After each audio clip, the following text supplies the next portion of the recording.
of the Construction Battalion of the United States Navy.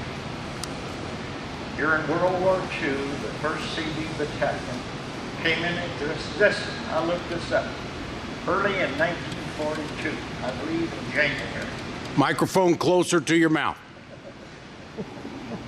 These CBs were composed of the most skilled craftsmen that could be recruited, such as electricians, welders, carpenters, machinists, mechanics, engineers, and plumbers, and many others.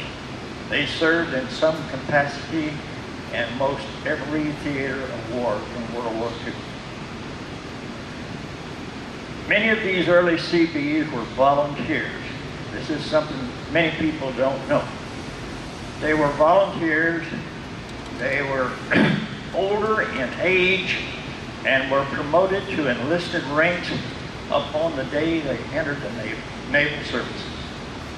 The younger men, such as myself, people 18, 20 years old, we were required to go through 12 weeks of boot training, and we became the labor force and worked under the guidance of these skilled craftsmen. I served in 1944 and 45, came home in 46. I served with a unit of 800 men in the 64st Battalion. Our main job was to maintain the care and the repair of the airstrip, which we had bombers taking off every day. Our also job was to keep a large supply of fresh water, which we pumped out of the rivers. They're on the island of Leyte in the Philippines. This was available to all ships requesting the water. Now, when you don't have water, this is a big thing. And all we had was salt water. If you was on that ship, you made some, but you couldn't make enough. Any ship requesting it, we loaded them up. We pumped it out of the river that was approximately 3 miles back up in the hills. Anyone requested. However, we were also available to assist Army and Navy personnel whenever they requested it. Army medical physicians that were doing their thing there on the islands to the men that had been wounded were quick to use our service and having temporary buildings constructed to replace the tents that were being used to house these wounded men. This is briefly some of the things that the CBs did. Now, as I said, I was 18 years old. It was all new to me, but I learned a lot. That's about all I have to tell you. Tell us about those mats up there, Wayne. Point those out. Tell us what you did with those mats. All right. The mats that the guys are sitting on here, we built airstrips, we repaired airstrips, and we didn't have gravel. We didn't have a lot of concrete. It wasn't available. We had steel mats that were probably 16 to 24 inches wide, and they were 20 feet or longer. I certainly wasn't measuring them or anything, but they clicked together like this. The pilots came in at quite a speed, as planes do today, and occasionally they would hit them a little hard and fly apart. Our job as CB was to lay these down and to repair them for the next planes coming in, which we had approximately 60 B-24s that would come in each morning, or each afternoon, and leave in the morning. Is that what you want? Yes, sir. Question. So, were they solid steel or were they? No, they weren't. They were probably 16 inches wide. They had tiny holes in them. Yeah. I think you can see these holes. Right. And they had hooks on the outsides of each one of them, and they hooked together pretty firm.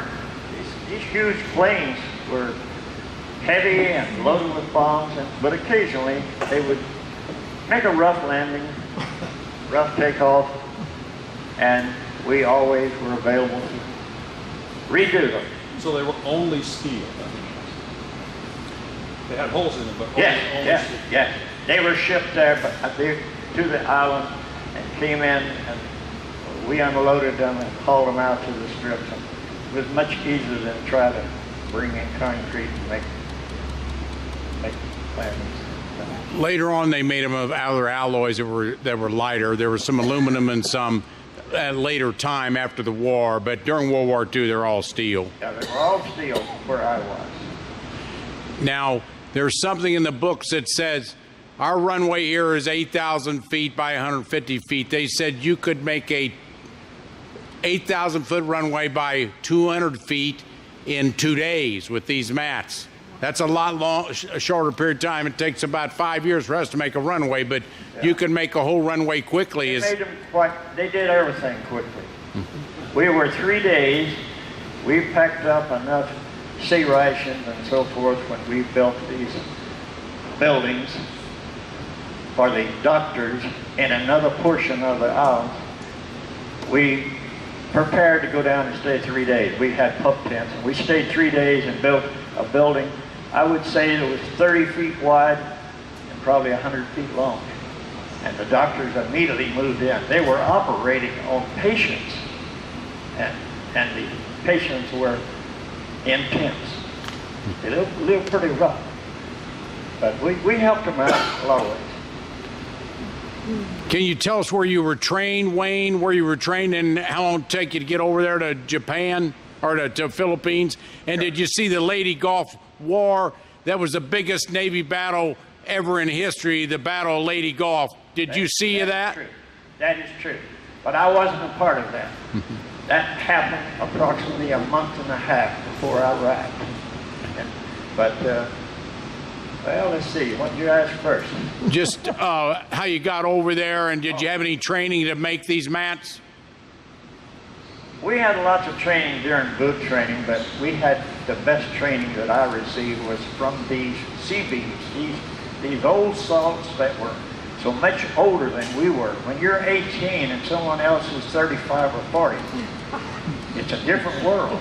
I want to tell you another little story in a minute. I left San Francisco November 17th. And, I get a little mixed up on it. My ship was torpedoed in the Lady Gulf, December the 25th.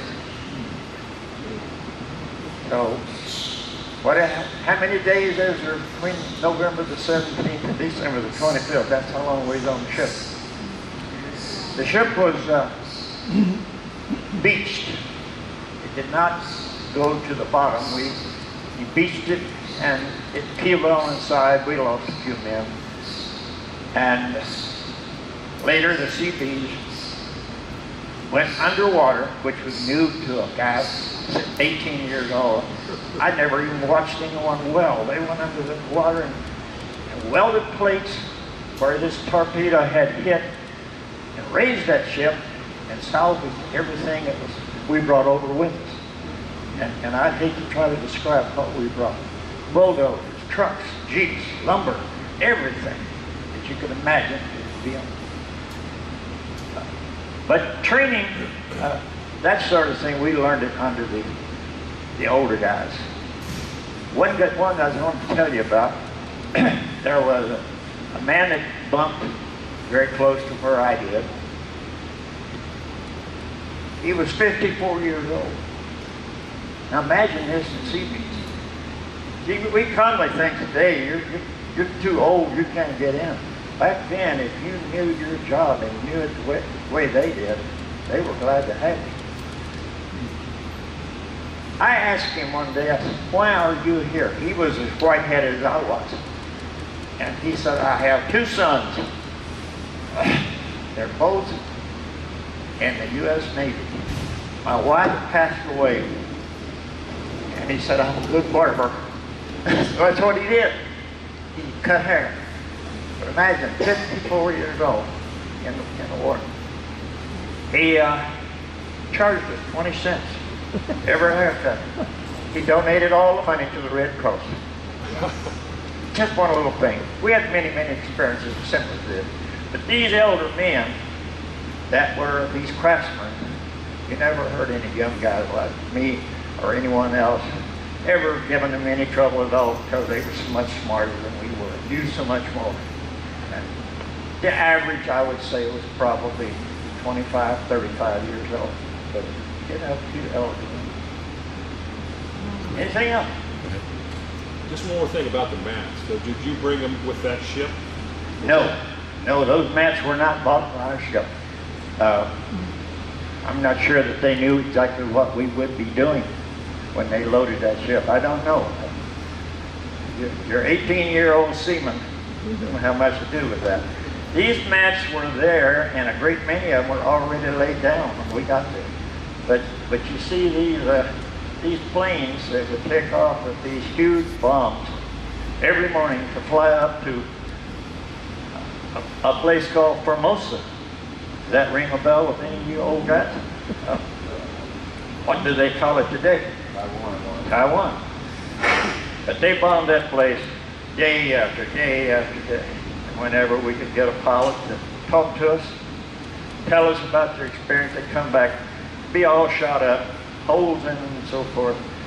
Not often they wanted to talk about it, but that went on weeks after week. And I'm not sure they were hitting Formosa every time.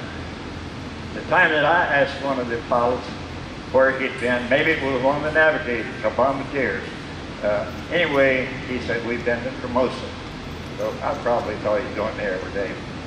But you know that we were so far away from Japan that you could only go so far. We hadn't taken over Okinawa and Iwo Jima at that time. That made things a big difference. Well, anyway. Yes, ma'am. Were many doctors on the site that addressed the need? I'm sure there were. But see, I wasn't, I carried a 30 caliber M1 rifle. And all CBs were issued that. Later, as time went along, they took them away from us. I think they thought we were more danger with them than without them. But the battles were over primarily when we arrived. But the fact that this torpedo plane got in and laid one in the side of our ship meant that some still going on. We had a few men that were killed. Yes. Only time that I was ever in a contact with doctors, you know, we don't. Army personnel, Navy personnel don't have much to do with doctors unless they're injured. And you try not. But this might prove interesting to you. I had a brother in a medical corps. He was on the same island I was on. Imagine that. And he worked as a guard in the tents where the men were lying in their bunks. And I would see doctors because they were dressed different, most of them. They still wore white coats and so forth. But I'm sure they were good.